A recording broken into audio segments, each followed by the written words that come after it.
خرچ کرنا چاہیے۔ اور اسی کے ساتھ ساتھ وقت بھی بہت بڑی نعمت ہے، گیا ہوا وقت پلٹ کر نہیں آتا، اور جو وقت کی قدر کرتا ہے وقت اس کی قدر کیا کرتا ہے۔ اللہ اکبر۔ میرے پیارے آقا صلی اللہ علیہ وسلم کے پیارے دیوانوں، اگر اس طرف جاؤں گا تو بات پڑ جائے گی، لیکن آئیے میں سمجھاتا ہوا چلوں علم کے حوالے سے۔ رسول اعظم صلی اللہ علیہ وسلم نے جب دعوت کا کام شروع کیا، جب پیغمبر اعظم صلی اللہ علیہ وسلم نے اسلام کی دعوت کا آغاز کیا، تو پورے عرب کے اندر صرف 14 یا 18 آدمی ایسے تھے جو لکھنا جانتے تھے۔ لیکن قربان جائیے، مصطفیٰ جان رحمت صلی اللہ علیہ وسلم نے جب وصال فرمایا تو پورے عرب کو رسول اعظم نے قلم عطا فرما دیا تھا، پورے عرب کو لکھنا سکھا دیا تھا۔ آپ اندازہ تو لگائیں، وہ رسول جس نے 23 سال میں اتنا بڑا انقلاب پیدا کیا کہ ہر ایک کے ہاتھ میں قلم عطا فرما دیا، آج اسی رسول کے ماننے والے کے ہاتھوں میں قلم نہیں رہ گیا، سگریٹ آ گئی، موبائل آ گیا، واٹس ایپ آ گیا، فیس بک آ گیا، ٹویٹر آ گیا، گندی چیزیں آ گئی۔ العیاذ باللہ، کہاں سے تم ترقی حاصل کر سکو گے؟ کہاں سے تم کامیابی حاصل کر سکو گے؟ آپ جانتے ہیں آج دوستی کی جاتی ہے، کسی سے بھی دوستی کر لی، یہ ہے چلو پکچر دکھائے گا دوستی کر لو، عیاشی کرائے گا دوستی کر لو، گندی جگہ پہ لے کے جائے گا دوستی کر لو، سگریٹ پلائے گا دوستی کر لو، گٹکے کھلائے گا دوستی کر لو، شراب پلائے گا دوستی کر لو۔ خدا کی قسم یہ سارے دوست کسی کام کے نہیں جن سے تم دوستی کرتے ہو۔ آؤ ذرا حضور سے پوچھتے ہیں، یا رسول اللہ صلی اللہ تعالی علیہ وسلم، ہمارا جگری دوست کون ہے جس سے ہم دوستی کریں تو وہ ہمارا جگری دوست ہمارا ساتھ نہ چھوڑے؟ آج کے دوست کا معاملہ تو یہ ہے، سرمایہ ہے تو ساتھ دے رہا ہے، عزت ہے تو ساتھ دے رہا ہے، اقتدار ہے تو ساتھ دے رہا ہے۔ جہاں عزت گئی دوستی گئی، پیسہ گیا دوستی گئی، اقتدار گیا دوستی گئی۔ دوستی تو صرف مطلب کی رہ گئی ہے، باقی اور کسی چیز کی نہیں۔ اللہ اکبر۔ آپ اندازہ لگائیں، پیغمبر رحمت صلی اللہ علیہ وسلم سے پوچھا گیا کوئی ایسا بھی دوست ہے جو ہمیں کام آئے؟ آپ دیکھیں نا، ماں سے زیادہ ہمدرد کون ہوگا؟ باپ سے زیادہ شفقت کرنے والا کون ہوگا؟ بھائی سے زیادہ خیال رکھنے والا کون ہوگا؟ لیکن جب جسم سے روح کا رشتہ ٹوٹ جاتا ہے تو باپ بھی اپنے بیٹے کے جنازے کو کاندھے پر اٹھا کر لے جاتا ہے اور قبر میں تنہا چھوڑ کر واپس آ جاتا ہے۔ ماں اپنے بچے کے بارے میں خود کہتی ہے میرے بچے کی روح نکل گئی، لے جاؤ اسے قبرستان میں دفن کر کے آ جاؤ۔ اب ماں بیٹا نہیں کہتی، مردہ کہہ دیتی ہے۔ اب بیٹے کا نام بھی بدل گیا، روح نکلی تو رشتہ ختم ہو گیا۔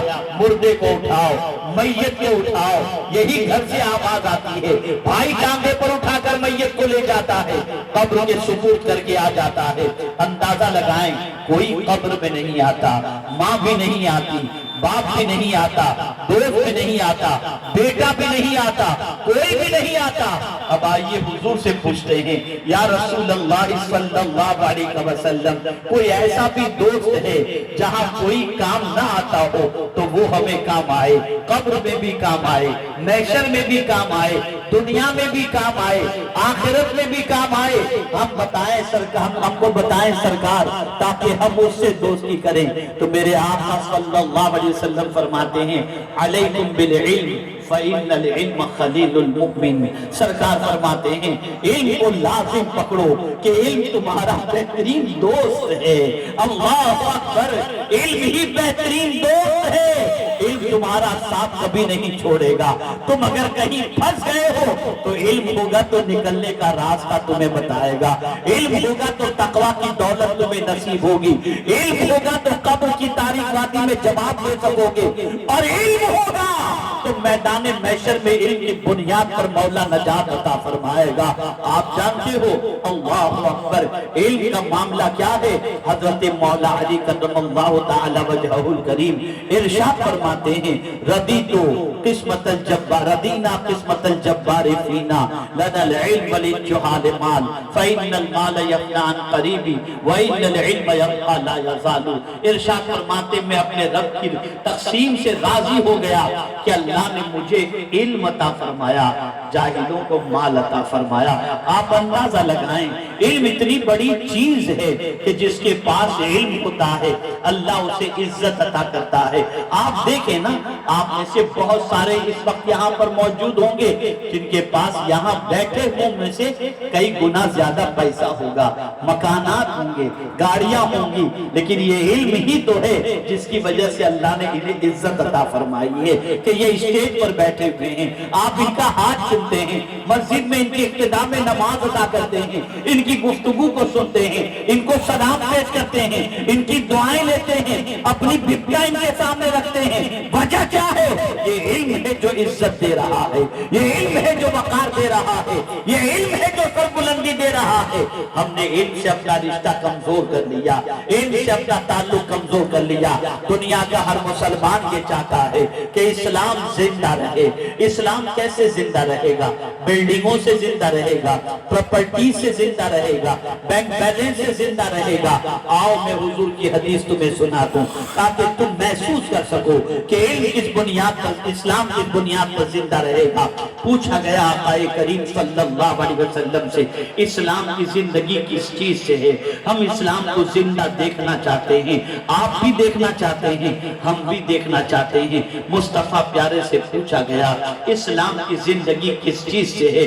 تو پیغمبر رحمت صلی اللہ علیہ وسلم نے فرمایا العلم حیات الاسلام، علم اسلام کی زندگی ہے۔ اگر تم اسلام کو زندہ دیکھنا چاہتے ہو تو مسلمانوں تم علم حاصل کرنا شروع کر دو، تم علم کے میدان میں دنیا سے آگے نکل جاؤ، اس لیے کہ تمہارے علم کے سامنے دنیا جھکتی چلی جائے گی۔ دنیا تمہارے علم کے سامنے جھکے، تم انہیں خدا کے سامنے جھکانا شروع کر دو۔ اسلام زندہ رہے گا، اسلام پائندہ رہے گا، اسلام سربلند رہے گا۔ پتہ یہ چلا علم بہت بڑا سرمایہ ہے۔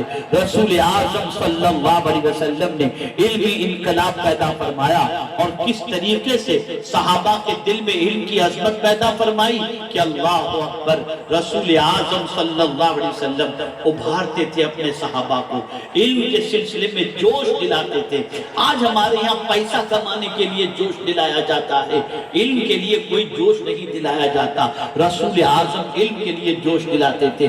کس طریقے سے؟ آقا کریم صلی اللہ علیہ وسلم فرماتے ہیں من خرج فی طلب العلم فہو فی سبیل اللہ حتی یرجع۔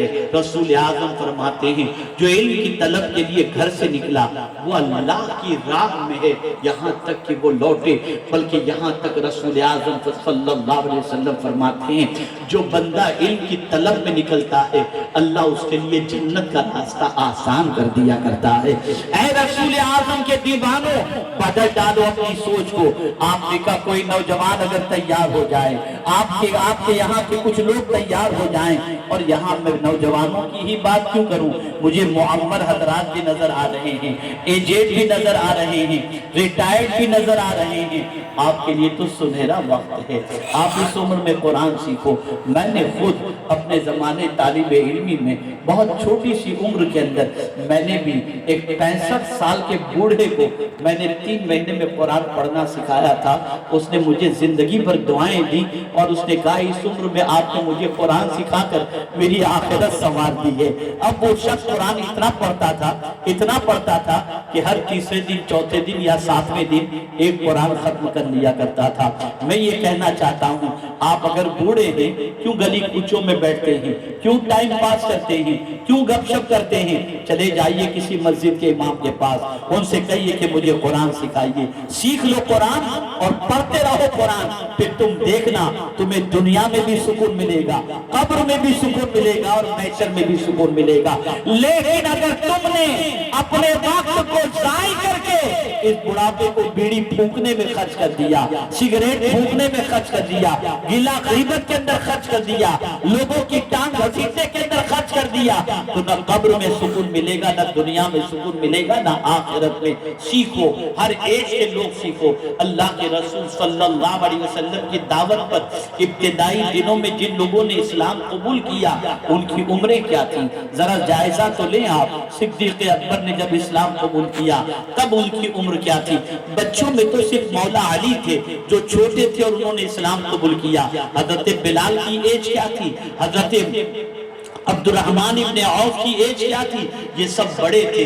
اب اگر یہ ذہن میں دیکھیں، بہت توجہ چاہوں گا، اگر کوئی شخص یہ سوچے کہ بچپن میں ہی علم حاصل کیا جاتا ہے، جوانی میں علم کیسے حاصل کریں، تو میں پوچھنا چاہتا ہوں کہ جتنے بھی لوگ اسلام قبول کیے میرے آقا کے ہاتھوں پر، ان لوگوں میں اکثر ایسے لوگوں کی پوزیشن ہے اور ایسے لوگ تھے جن کی عمر جوانی کی دہلیز کراس کر چکی تھی، اس کے بعد انہوں نے اسلام قبول کیا ہے. لیکن قربان جائیے، پیغمبر رحمت صلی اللہ علیہ وسلم نے قید ہٹا دی، بچپنے کی ہٹا دی، جوانی کی ہٹا دی، بڑھاپے کی ہٹا دی، اور فرمایا سن لو، علم حاصل کرنے کی کوئی عمر نہیں ہوتی.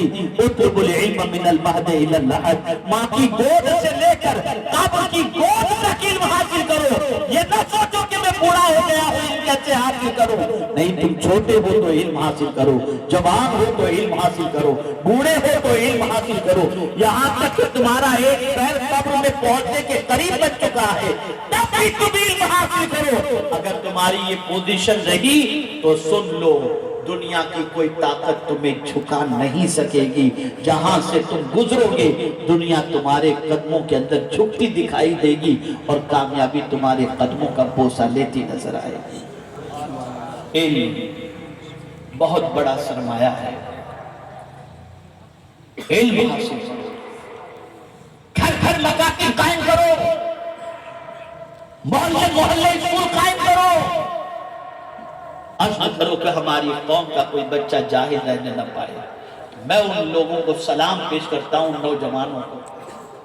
میں آج سے کچھ سالوں پہلے کی بات بتا رہا ہوں. بنگال کی سرزمین پر ایک جگہ میں گیا جہاں لائٹ کا بھی انتظام معقول نہیں تھا، میرے لیے رکھنے کا کوئی قیام کی جگہ بھی معقول نہیں تھی، لیکن ایک اچھی عمارت اسکول کی مجھے نظر آئی.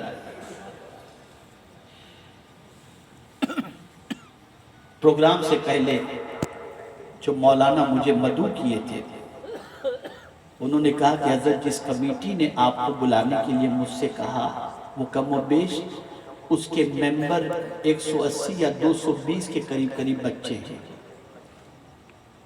میں نے کہا اچھا.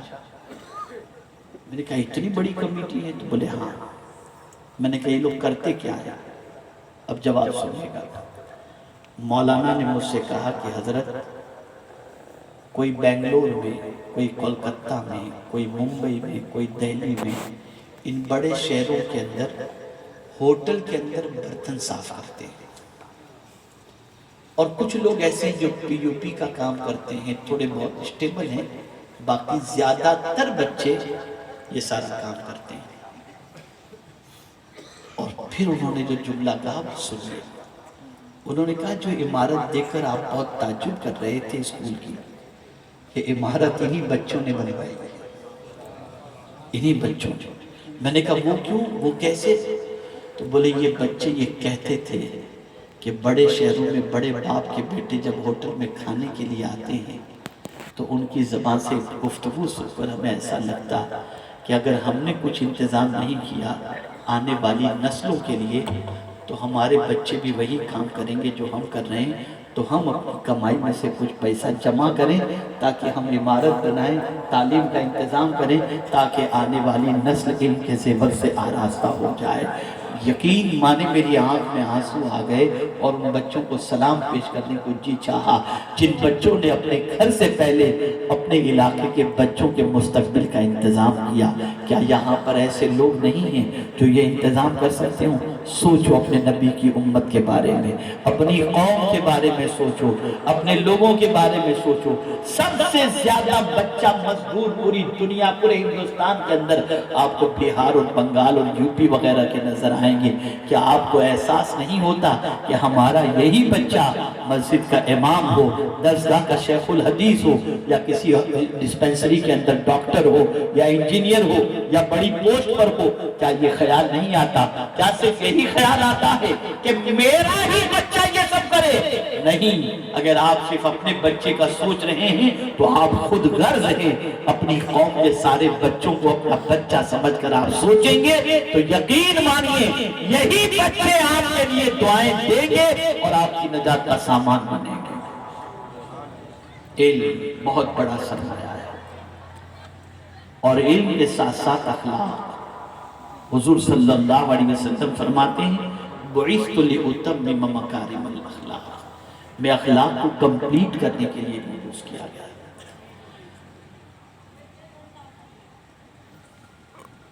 سرکار صلی اللہ تعالی علیہ وسلم نے انسانوں کو انسانیت کا سبق سکھایا۔ یاد رکھیں، ایک انسان علم کے زیور سے آراستہ ہو لیکن بد اخلاق ہو تو اس کی عزت نہیں ہوتی۔ ایک ڈاکٹر ہے، اس کی زبان میں اگر شہد نہیں ہے، مٹھاس نہیں ہے، اور ڈاکٹر آپ سے جھڑک کر بات کرتا ہے، تڑک کر کے بات کرتا ہے، تو ڈاکٹر کی عزت آپ کے دل میں نہیں ہوگی۔ وہی ڈاکٹر اچھا ہوتا ہے جو علاج کرنے سے پہلے اپنی میٹھی باتوں سے ہی آدھی طبیعت کو ٹھیک کر دے۔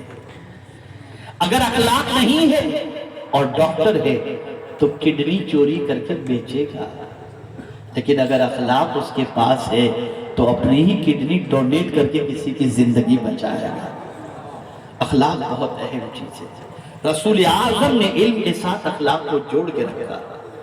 کیریکٹر بہت اہم چیز ہے، اخلاق بہت بڑا سرمایہ ہے، اور میں یہ کہنا چاہوں گا آپ کو اپنے اخلاق اور اپنے کیریکٹر اور اپنے مقام کو بنانے کے لیے کسی ہیرو ہیروئن کی لائف کو دیکھنے کی ضرورت نہیں۔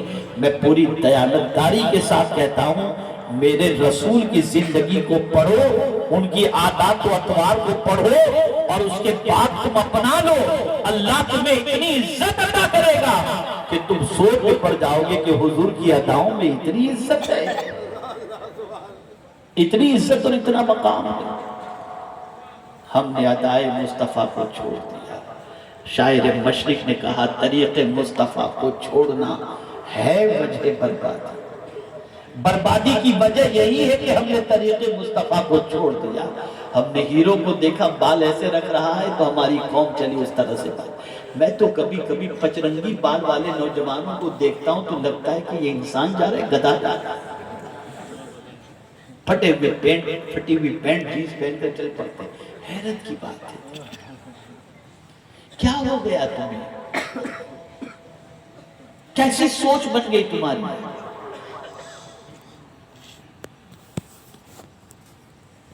تاریخ اٹھا کر کے دیکھو،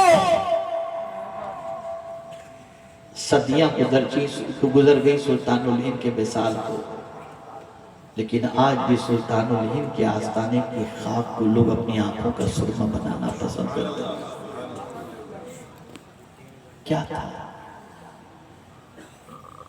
پیوند والے کپڑے، ٹوٹی ہوئی چٹائی، چھوٹے سے برتن، لیکن عزت کا معاملہ یہ ہے صدیاں گزر گئی، عزت کم نہیں ہوئی، روز بڑھتی چلی جاتی ہے۔ وجہ کیا ہے؟ حضور کی اداؤں کا معاملہ ہے، پیغمبر رحمت صلی اللہ علیہ وسلم کے طریق کو اختیار کرنے کا معاملہ ہے۔ مسلمانوں تم ہوش کے ناخن لو، اپنے افکار و نظریات میں انقلاب پیدا کرو، اپنی سوچ کو بدلو اور اپنے آپ کو تیار کرو اپنے نبی سے قریب کرنے کے لیے۔ کتنا جیو گے؟ کب تک جیو گے؟ موت تو آنی ہے نا، ایک نہ ایک دن آئے گی، لیکن وہ موت اچھی ہے۔ کون مسلمان؟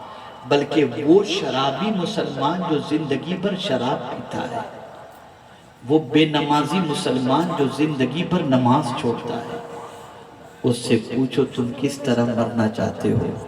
خدا کی قسم کوئی شرابی یہ نہیں کہے گا میں شرابی کی حال شراب پیتے پیتے مر جاؤں، نہیں، وہ یہی کہے گا مولانا دعا کریں کلمہ میری زبان پر جاری ہو اور میں مر جاؤں۔ شراب پینے والا بھی شراب کی حالت میں مرنا نہیں چاہتا۔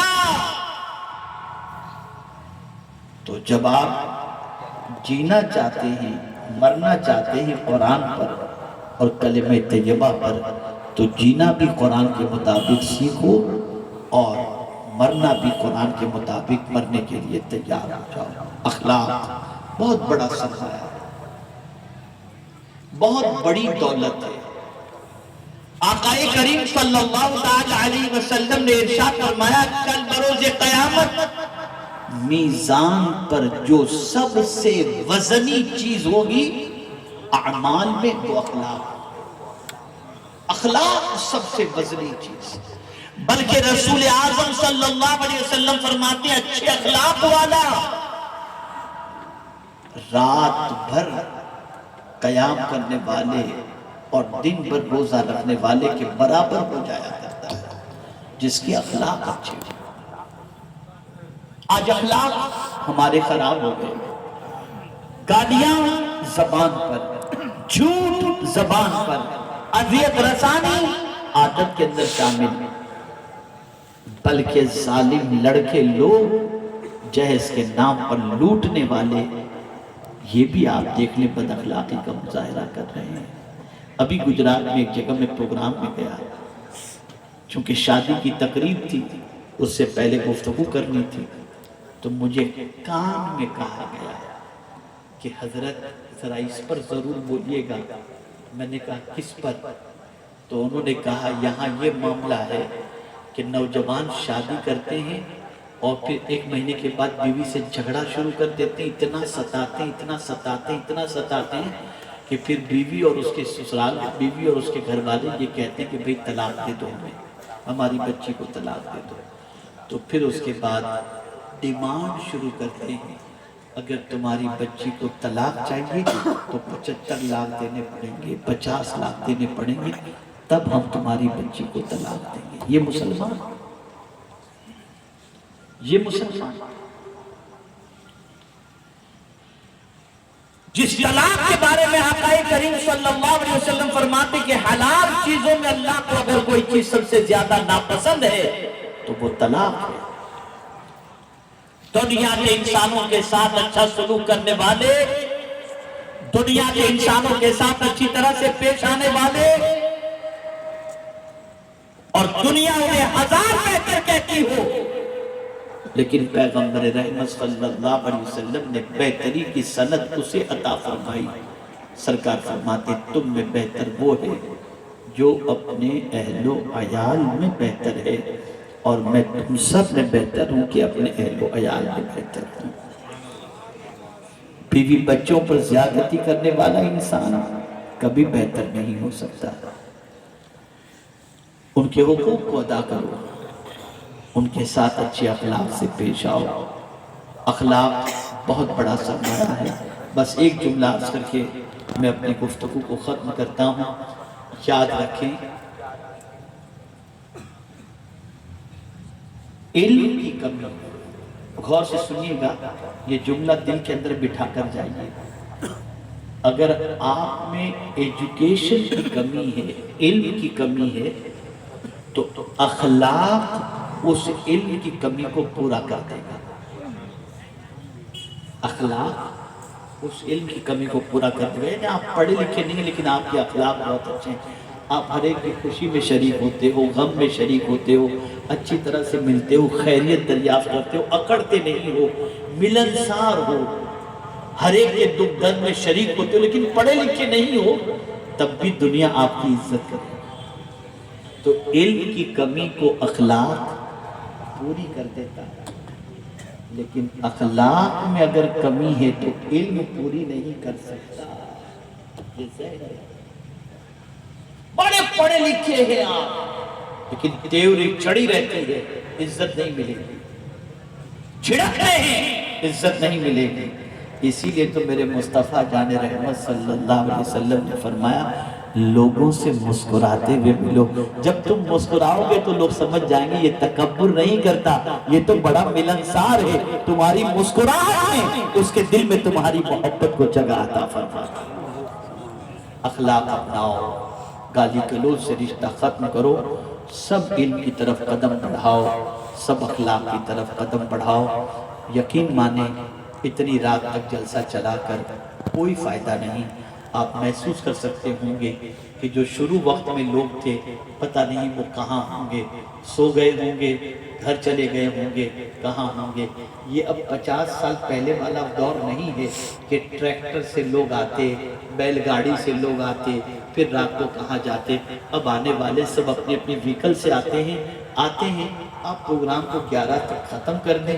ہم آزاد میدان ممبئی جیسے شہر میں سالانہ عالمی اجتماع منعقد کرتے ہیں تو رات 10 بجے ایگزیکٹ ہمارا اجتماع ختم ہو جاتا ہے. ڈسپلین مینٹین کرو. سوائے مسلمانوں کے کسی کے بھی جلسے اتنی رات تک نہیں چلتے. پتہ نہیں، میرا انداز ہے، پھر اللہ بہتر جانا. نہیں کرو ایسا، ٹائم کی قدر کرو. ہمارے حافظ صاحب کہتے ہیں کہ حضرت ہم کوشش کر رہے ہیں، آپ سب سپورٹ کریں اس سلسلے. اور پروگرام آپ کا عصر کے بعد شروع ہو یا مغرب بعد شروع ہو، اور مغرب بعد شروع ہونے کے بعد 11 بجے ختم ہو جائے تاکہ یہ رتی جگہ نہ کرنا پڑے. کتنے لوگ فجر کی نماز پڑھیں گے؟ ابھی ایک سوال پوچھو تو سب کا جو ہے معاملہ خراب ہو جائے گا اور میں گواہ بنانا نہیں چاہتا. کتنے لوگ عشاء کی نماز پڑھ کر آئے ہیں؟ چند لوگوں کے علاوہ. ہاتھ نہ اٹھائیں، ہاتھ نہ اٹھائیں. تو آپ مجھے بتائیے فرض چھوڑیں گے تو کیسے چلے گا؟ ایک وقت کی جان بوجھ کر نماز قضا کرنے پر جہنم کے دروازے پر نام لکھ دیا جاتا ہے. ایک وقت کی نماز کی پابندی کرو، وقت پر جلسہ شروع کرو، وقت پر ختم کرو. بہت زیادہ مقررین، بہت زیادہ شعراء، یہ سب کی ضرورت نہیں ہے. اس لیے کہ آدمی سنتا کتنا ہے، سمجھتا کتنا ہے اور کتنا وہ کرتا ہے. یہ میلہ لگانے کا وقت نہیں. وقت کی قدر کرو، ٹائم پر ساری چیزیں ہوں. انشاءاللہ العظیم اس کی برکتیں آپ محسوس کریں گے. آپ کی طبیعت بھی ٹھیک رہے گی، آپ کی فجر کی نماز بھی ہوگی، آپ کی عشاء کی نماز بھی ہوگی، اور آپ پر جلسہ بوجھ نہیں بنے گا. کبھی میں تو ایک جگہ گیا تھا یوپی میں پروگرام کے لیے، میں تو 11:15 بجے بیان کر کے آ کر کے سو گیا. تو جلسے والے آئے میرے پاس، پھر جگہ نہیں. ارے حضرت ابھی تو پبلک بیٹھی ہوئی اور آپ چلے آئے. میں نے کہا بھائی میں اس سے زیادہ نہیں بول سکتا ہوں. تو پھر ایک مقرر دوسرے صاحب تھے، ان کو انہوں نے تقریر کی، بولے یہ سنبھال لیں گے. تو پھر انہوں نے جو ہے نا تقریر شروع کس طریقے سے. بہت اچھے عالم، اللہ تعالیٰ ان کو اگر زندہ ہوں تو دراز کی عمر بالخیر عطا فرمائے. اور وصال ہو گیا تو ان کے مقصد میں ضعیف تھے. وہ آئے تو مجمع میں کافی لوگ سوئے ہوئے تھے ایسے ہی، کوئی یوں پڑا ہوا ہے، کوئی یوں پڑا ہوا ہے، کوئی یوں دیکھ رہا ہے، کوئی یوں کھلا ہوا ہے. تو انہوں نے مطلب تقریر شروع کی. اب میں سن رہا تھا، میں مسجد کے سائڈ میں سو رہا تھا. یوپی میں